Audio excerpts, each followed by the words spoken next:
Hello friend, this is Priyanka and welcome back to my channel. So guys, आज मैं आप लोगों के लिए फिर एक नई वैकेंसी लेकर आई हूँ। ये जो है व्यापम के साइड से आया है।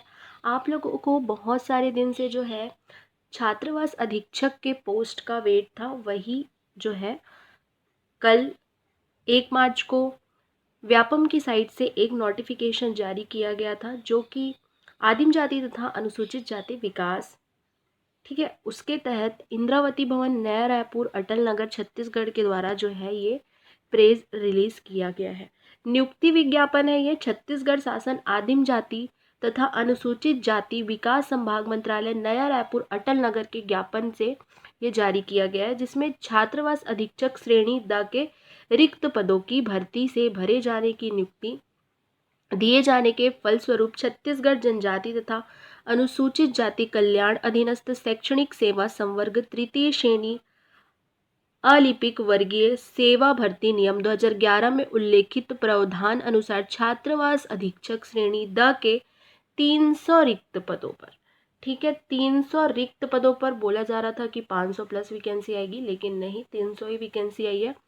सीधी भर्ती हेतु योग्य उम्मीदवार से दिनांक 1 मार्च तक है, यहाँ पे लिखा नहीं है, लेकिन 1 मार्च आज से आप जो है कल से स्टार्ट हो गया था, निर्धारित तक जो है प्रारूप में आवेदन पत्र आमंत्रित किए जा रहे हैं। ठीक है, तो पद की जो संख्या आप देख लीजिए इस तरीके से है। अनरिजर्व के लिए 114 पोस्ट है, और वहीं अनुसूचित जाति के लिए 33 और अनुसूचित जनजाति के लिए जो है 87 पोस्ट है, और अन्य पिछड़ा वर्ग के लिए 37। ठीक है, कुल रिक्तियों की वर्गाकार संख्या में से केवल छत्तीसगढ़ के स्थानीय निवासी महिलाओं के लिए आरक्षित पद रखे गए हैं, जिसपे अनरिजर्व के लिए 34 है, और जो है अन्य अनुसूचित जाति के लिए 9 और अनुसूचित जनजाति के लिए जो है 34 पोस्ट, 34 पोस्ट रखे गए हैं, और अन्य पिछड़ा वर्ग के लिए 11 पोस्ट रखे गए हैं। भूतपूर्व सैनिकों के आरक्षित पद भी यहाँ पे दिए गए हैं, और कुल रिक्तियों की संख्या जो है 300 है, जिसपे बैकलॉग जो है अन्य अनुसूचित जनजाति के लिए 29 है ना। छात्रावास अधीक्षक श्रेणी द वेतनमान के कितने हैं इस पे, ठीक है, टोटल आपको यहाँ पे लेवल मैट्रिक्स लेवल 06 है, हायर, और इसमें शैक्षणिक योग्यता और कुछ भी नहीं चाहिए, सिर्फ 12वीं उत्तीर्ण चाहिए, और कंप्यूटर प्रशिक्षण अभ्यर्थियों को मान्यता दी जाएगी। लेकिन ऐसा इसमें बिल्कुल भी नहीं कहा जा रहा है कि यदि आपके पास कंप्यूटर प्रशिक्षित नहीं हो तो उनको नहीं लिया जाएगा। तो ये जो फॉर्म है, सब लोग इस फॉर्म को फिल कर लीजिए, 12वीं जिनके पास क्वालिफिकेशन है ना। नियम और शर्तें देख लेते हैं। तो आवेदक को क्या होना चाहिए, आवेदक को छत्तीसगढ़ का मूल निवासी होना चाहिए।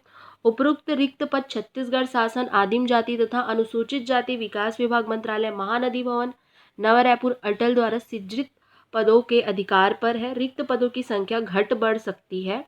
पदों की संख्या कम अधिक करने के लिए अधो हस्ताक्षर कार्यकर्ता का निर्णय अंतिम होगा। ठीक है, कर्ता का निर्णय जो है अंतिम होगा। समाज कल्याण विभाग मंत्रालय, महानदी भवन, रायपुर के ज्ञापन क्रमांक में, ठीक है, ये सब तो आप लोगों के लिए इंपॉर्टेंट नहीं है, यहाँ देख लेते हैं। ठीक है, कंप्यूटर प्रशिक्षित अभ्यर्थियों को अधिमान्यता दिए जाने का आशय यह है कि प्रश्न के पत्र का भाग कंप्यूटर ज्ञान से संबंधित है। 30 अंकों के प्रश्न पत्र में 50% अंक प्राप्त करना अनिवार्य होगा। इसमें अर्हताएं प्राप्त करने वाले अभ्यर्थियों का ही प्रश्न पत्र भाग ब का मूल्यांकन कर अ एवं ब के अंक के आधार पर मेरिट सूची तैयार किया जाएगा। मतलब आप समझ रहे हो कंप्यूटर कितना ज़्यादा इंपॉर्टेंट रखता है। ठीक है, 50 मतलब 30 अंक में आपको 50% लाना है। मतलब अगर या आप जो है 15% जो है अंक है इसमें प्राप्त करना अनिवार्य होगा।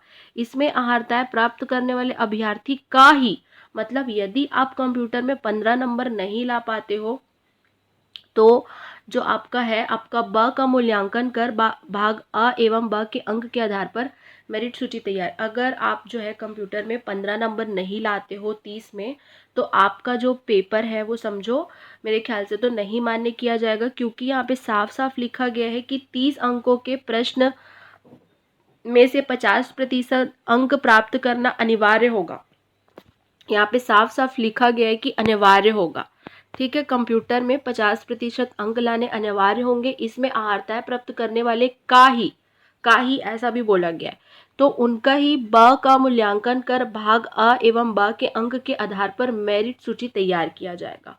उपरोक्त पदों का चयन समय अनुसूचित जाति, अनुसूचित जनजाति एवं अन्य पिछड़ा वर्ग के उम्मीदवारों के अनुभागीय अधिकारी राजस्व द्वारा जारी स्थायी प्रमाण पत्र, जाति प्रमाण पत्र प्रस्तुत करना अनिवार्य होगा। आवेदन करने की तिथि को आवेदक के समस्त आवश्यक प्रमाण पत्र जीवित वैध होना अनिवार्य होगा। आवेदन भरने के संबंध में आवश्यक सावधानी बरते। बाद में अभ्यर्थियों के द्वारा तिथि, विषय, वर्ग इत्यादि में परिवर्तन मान्य नहीं होगा। ठीक बात है। बट आप लोगों के लिए जो इम्पोर्टेंट है यही है, स्क्रीनशॉट करके रख लीजिए इसको, ये बहुत ज़रूरी है। अगर कंप्यूटर में आप 50% अंक नहीं लाएंगे तो आपका जो है चेक नहीं होगा, मान लीजिए, ठीक है। आवेदन करने की तिथि को आवेदक के समस्त आवश्यक प्रमाण पत्र, ये तो मैंने बता ही दिया था। आयु सीमा, ठीक है। आयु सीमा क्या है? 1 जनवरी 2023 को न्यूनतम 21 वर्ष तथा अधिकतम आयु राज्य शासन द्वारा समय समय पर जारी निर्देशों के प्रावधान के अनुसार होगा। चयन हेतु अभ्यर्थी की पात्रता अपात्रता के संबंध में अंतिम निर्णय लेने का अधिकार जो है अधो हस्ताक्षरकर्ता का होगा एवं कर्मचारी की पदस्थापना रिक्त पदों के आधार पर की जाएगी। पदस्थापना के संबंध में किसी भी प्रकार का अभ्यावेदन स्वीकार नहीं होगा। विज्ञापित पदों के लिए किए जाने वाला चयन माननीय उच्चतम न्यायालय नई दिल्ली द्वारा SPL अंतिम आदेश के अनुसार किया जाएगा, ठीक है। चयनित उम्मीदवारों को कार्यभार ग्रहण करते समय समस्त प्रमाण पत्र की मूल प्रतियां प्रस्तुत करनी होगी। बाकी सब तो जो है सारा कुछ होगा, लेकिन आपको ये जो चीज़ है ये और देखना आपको ज़रूरी है। यह नियुक्ति पूर्णतः अस्थायी है, ठीक है। कोई आपको दे नहीं रहे भाई कि आप एक बार हो गए तो फिर ठीक है सेट हो, फिर बिल्कुल भी ऐसा नहीं है। यह नियुक्ति जो है पूर्णतः अस्थायी है। अतएव नियुक्ति के निर्धारित शर्तों का पालन नहीं होने पर किसी भी समय सेवा समाप्त की जा सकती है।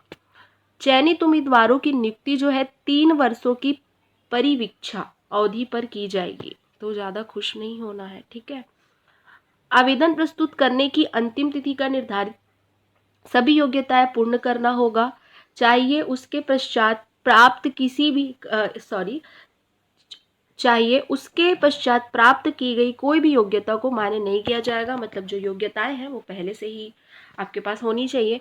आवेदन पत्र का जो प्रारूप है, आवेदन पत्र कार्यालय नियंत्रक छत्तीसगढ़ वेबसाइट परीक्षा मंडल रायपुर के सूचना पटल पर देखी जा सकती है। साथ ही वेबसाइट है ना www या cgvyapam.cgstate.gov.in पर उपलब्ध है। निर्धारित प्रारूप आवेदन पत्र का प्राप्त होने पर आवेदन पत्र निरस्त किया जाएगा, ठीक है।